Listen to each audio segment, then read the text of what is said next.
ഞാൻ തയ്യാറാക്കാൻ പോകുന്ന ഒരു മട്ടൻ കറിയാണ്. വളരെ ടേസ്റ്റി ആയിട്ടുള്ള ഒരു സ്പെഷ്യൽ മട്ടൻ കറി. നമ്മൾ സാധാരണ തയ്യാറാക്കുന്ന മട്ടൻ കറിയിൽ നിന്ന് കുറച്ച് വ്യത്യാസമായിട്ടുള്ള ഒരു മട്ടൻ കറിയാണിത്. ഇതിൽ ചേർക്കുന്ന ചേരുവകളൊക്കെ നമ്മളെപ്പോഴും ചേർക്കുന്ന ചേരുവകൾ തന്നെയാണ്. പക്ഷേ ഇത് തയ്യാറാക്കുന്ന രീതിയിൽ കുറച്ച് വ്യത്യാസമുണ്ട്. അത് ഈ മട്ടൻ കറിക്ക് ഒരു പ്രത്യേക ടേസ്റ്റ് കൊടുക്കുന്നുണ്ട്. 400 ഗ്രാം മട്ടനാണ് ഞാൻ എടുത്തിരിക്കുന്നത്. നമുക്കിത് ആദ്യം ഒന്ന് മാരിനേറ്റ് ചെയ്ത് മാറ്റി വെക്കാം. ഇനി ഇതിലേക്ക് ആവശ്യത്തിനുള്ള ഗരം മസാലയുടെ കൂട്ട് തയ്യാറാക്കാം. ഇതിലേക്ക് ഗരം മസാല ചേർക്കുമ്പോൾ നേരത്തെ പൊടിച്ചു വെച്ച ഗരം മസാലയാണ് ഉപയോഗിക്കുന്നതെങ്കിൽ ഇഞ്ചി വെളുത്തുള്ളി മാത്രം ചതച്ചെടുത്താൽ മതി.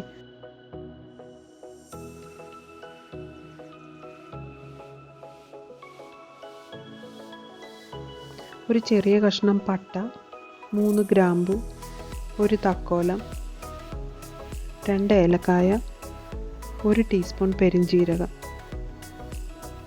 ഇത്രയുമാണ് ഗരം മസാലയുടെ കൂട്ട്. ഇതിലേക്ക് ഇനി ഒരു ചെറിയ കഷ്ണം ഇഞ്ചി, ഇതൊരു 1.5 ടീസ്പൂൺ ഇഞ്ചി ഉണ്ടാവും, 5-6 അല്ലി വെളുത്തുള്ളി. ഇത്രയും ചേർത്തിട്ട് നന്നായിട്ടൊന്ന് ചതച്ചെടുക്കാം.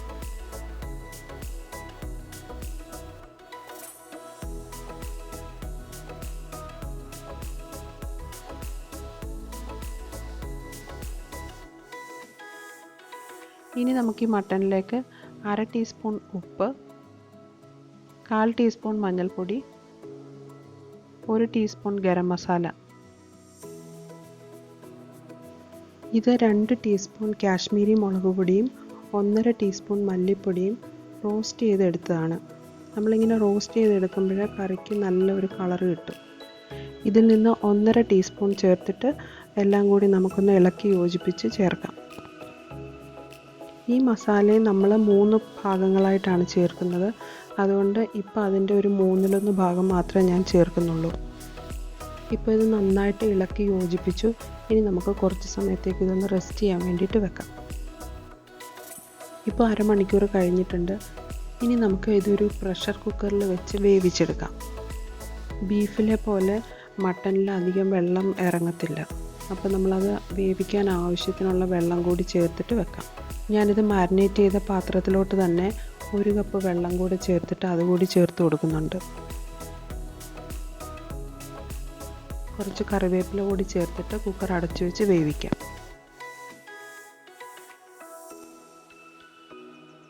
ഇതിലോട്ട് മാറ്റിയിട്ട് കുക്ക് ചെയ്യാൻ വേണ്ടി വെച്ചിരിക്കുകയായിരുന്നു. ഇപ്പോൾ ഒരു 8 മിനിറ്റ് ആയിട്ടുണ്ട്. ഒരു 1/4 ഭാഗം വെന്തിട്ടുണ്ട്.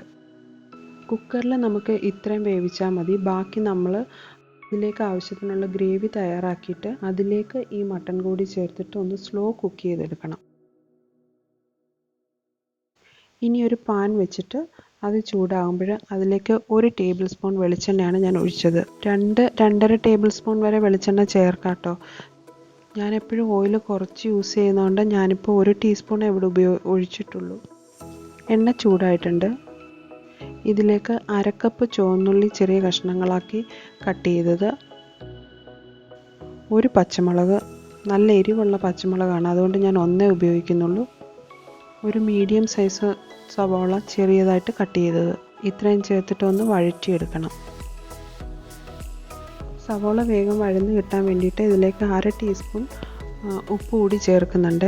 നേരത്തെ നമ്മൾ മട്ടനിൽ കുറച്ച് ഉപ്പ് ചേർത്തിട്ടുണ്ട്. അതുകൊണ്ട് ഉപ്പ് അവരവരുടെ ആവശ്യത്തിന് അനുസരിച്ച് നോക്കിയിട്ട് വേണം ചേർക്കാൻ. 1/4 ടീസ്പൂൺ മഞ്ഞൾപ്പൊടി.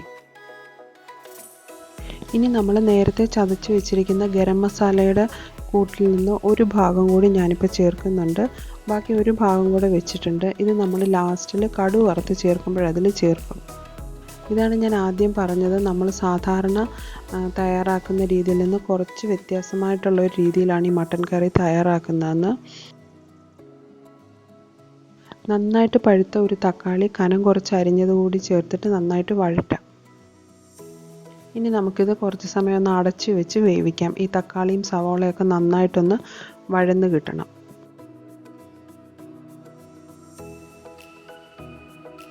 കുറച്ച് കറിവേപ്പില കൂടി ചേർത്തിട്ട് നന്നായിട്ടൊന്ന് ഇളക്കി യോജിപ്പിക്കാം. ഇപ്പോൾ നമ്മൾ ചേർത്ത സവാളയും തക്കാളിയൊക്കെ നന്നായിട്ട് വഴന്ന് വന്നിട്ടുണ്ട്. ഇനി ഇതിലേക്ക് നമ്മൾ നേരത്തെ വറുത്ത് വെച്ചിരുന്ന മുളകും മല്ലിപ്പൊടിയും കൂടെ വറുത്ത് വെച്ചിരുന്ന ആ കൂട്ടിൽ നിന്നും 1 ടീസ്പൂൺ കൂടി ഇപ്പോൾ ചേർത്ത് കൊടുക്കാം. നമ്മൾ നേരത്തെ തന്നെ ഈ മുളക് പൊടിയും മല്ലിപ്പൊടിയും വറുത്ത് വെച്ചതാണ്. അതിൻ്റെ കൂടെ ഇപ്പോൾ കുറച്ച് സമയം കൂടി ഇതിൻ്റെ കൂടെ ചേർന്ന് വഴറ്റിയെടുക്കുമ്പോൾ നമ്മുടെ കറിക്ക് നല്ല ഒരു കളറായിരിക്കും. അപ്പോൾ നിങ്ങൾക്കിനി എരിവ് കൂടുതൽ വേണമെന്നുണ്ടെങ്കിൽ 1 ടീസ്പൂണോ 1/2 ടീസ്പൂണോ ഒക്കെ മുളക് പൊടിയുടെ അളവ് കൂട്ടാം. അപ്പോൾ മുളക് പൊടി കൂട്ടുമ്പോൾ കുറച്ച് മല്ലിപ്പൊടി കൂടി ചേർക്കണം. ഇപ്പം നമ്മുടെ മസാലക്കൂട്ട് കറക്റ്റായിട്ട് വഴന്ന് വന്നിട്ടുണ്ട്. ഇനി നമുക്ക് വേവിച്ച് വെച്ചിരിക്കുന്ന മട്ടൺ കൂടി ഇതിലോട്ട് ചേർത്ത് കൊടുക്കാം. ഞാൻ ആ മട്ടൺ വേവിച്ച കുക്കറിലേക്ക് ഒരു 1/4 കപ്പ്, 1/4 മുതൽ 1/2 കപ്പ് വരെ ചൂടുവെള്ളം കൂടി ചേർത്തിട്ട് ഇതിലേക്ക് ചേർത്ത് കൊടുക്കുന്നുണ്ട്. ഇപ്പം നമ്മൾ സ്റ്റൗവ് ഫുൾ ഫ്ലെയിമിലാണ് വെച്ചിരിക്കുന്നത്. നന്നായിട്ടൊന്ന് തിളച്ചതിന് ശേഷം നമുക്കിത് മീഡിയം ടു ലോയിലോട്ട് മാറ്റണം. എന്നിട്ട് കുറച്ച് സമയം ഇരുന്ന് ഒന്ന് സ്ലോ കുക്കായിട്ട് വരുന്നതാണ് ഈ കറിയുടെ ടേസ്റ്റ്. ഇനി നമുക്കിതൊന്ന് അടച്ചു വെച്ച് വേവിക്കാം. ഇപ്പം നന്നായിട്ട് തിളയ്ക്കുന്നുണ്ട്. ഇടയ്ക്ക് ഇതൊന്ന് ഇളക്കി കൊടുക്കണേ. ഇപ്പം നമ്മുടെ തക്കാളിയും സവോളയൊക്കെ നന്നായിട്ട് വെന്ത് ചേർന്നിട്ടുണ്ട്. നമ്മുടെ മട്ടനും വെന്തിട്ടുണ്ട്. ഇനി ഇതിലേക്ക് 1/2 ടീസ്പൂൺ പെരിഞ്ജീരകപ്പൊടി കൂടി ചേർത്ത് കൊടുക്കാം. ഇപ്പം നമ്മൾ തീ മീഡിയം ഫ്ലെയിമിലാണ് ഇട്ടിരിക്കുന്നത്. ഇനി ഇതിലേക്ക് 1/2 കപ്പ് തേങ്ങാപ്പാൽ കൂടി ചേർത്തിട്ട് ഇളക്കിയതിന് ശേഷം നമുക്ക് ഫ്ലെയിം ലോ ഫ്ലെയിമിലേക്ക് മാറ്റാം.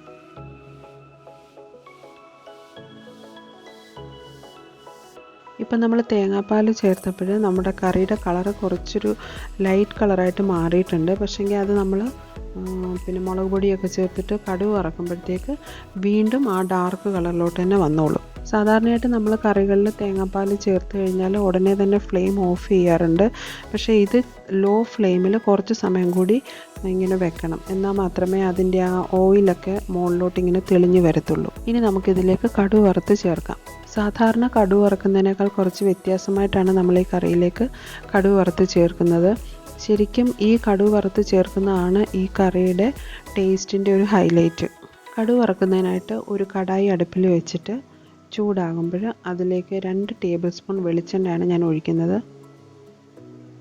കടുക് വറക്കാനൊക്കെ കുറച്ചുകൂടി എണ്ണ നിങ്ങൾക്ക് ആവശ്യമാണെങ്കിൽ ചേർക്കാവുന്നതേ ഉള്ളൂ. എണ്ണ ചൂടാകുമ്പോൾ അതിലേക്ക് കുറച്ച് കടുക്, ചെറിയ ഉള്ളി, ഇനി നമ്മൾ നേരത്തെ തയ്യാറാക്കി വെച്ചിരുന്ന ഗരം മസാല, അതിൻ്റെ കൂടെ 5-6 വെളുത്തുള്ളി തോലോട് കഴുകിയതിന് ശേഷം തോലോട് കൂടി ചതച്ചെടുത്തതാണ്. അതാണ് ഈ മട്ടൻ കറിക്ക് നല്ല ഒരു ഫ്ലേവർ കൊടുക്കുന്നത്. അതുകൂടി ചേർത്തിട്ട് നന്നായിട്ടൊന്ന് മൂപ്പിച്ചെടുക്കണം. കുറച്ച് കറിവേപ്പില. ഇതൊന്ന് മൂത്ത് വന്നതിന് ശേഷം നമുക്കിനി നേരത്തെ എടുത്ത് വെച്ചിരുന്ന മുളക് പൊടിയും മല്ലിപ്പൊടിയും വറുത്തത് അതുകൂടി ചേർത്തിട്ട് തീ ഓഫ് ചെയ്യാം. നിങ്ങൾ ഗരം മസാല പൊടിയാണ് ചേർക്കുന്നതെന്നുണ്ടെങ്കിൽ ഈ മുളക് പൊടി കൂടി ചേർത്തിട്ട് ഇത് ഓഫ് ചെയ്തതിന് ശേഷം അതിലേക്ക് 1/2 ടീസ്പൂൺ ഗരം മസാലയുടെ പൊടി കൂടി ചേർത്തിട്ട് ഓഫ് ചെയ്ത് ഇനി ഇതെല്ലാം കൂടി നമ്മുടെ തയ്യാറാക്കി വെച്ചിരിക്കുന്ന മട്ടൻ കറിയിലോട്ട് ചേർത്ത് കൊടുക്കാം.